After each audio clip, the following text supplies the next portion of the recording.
13 right now in your Consumer 10 News this morning. You might have noticed it's getting harder and harder to find a car for less than $20,000.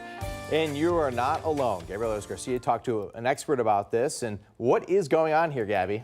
Yeah, hi Clay, good morning. So in 2019, before the pandemic, almost half of the used car market were $20,000 or less, all those cars. Now today, that number is about a fourth of what it once was. So that supply is dwindled. Once the pandemic started, limits on supply chain and labor really reduced the supply of new cars, driving up the demand and the price. So people bought used cars instead, increasing demand and decreasing supply of those. And on top of that, since we didn't have as many new cars being made a couple of years ago, we now have less 1 to 5 year old models, driving up demand and prices that much more. So what can we do here?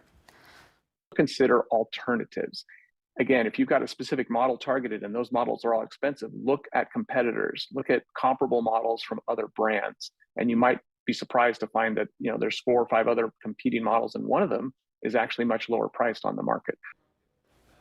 And Brower says it's going to take a few years for the market to catch up. And I mean a few years. We're talking 2027. That was the date that Carl gave me. So we kind of got to hold on tight to those older cars or just be open to spending a little more money, which is what we've been doing for the last couple of years on everything.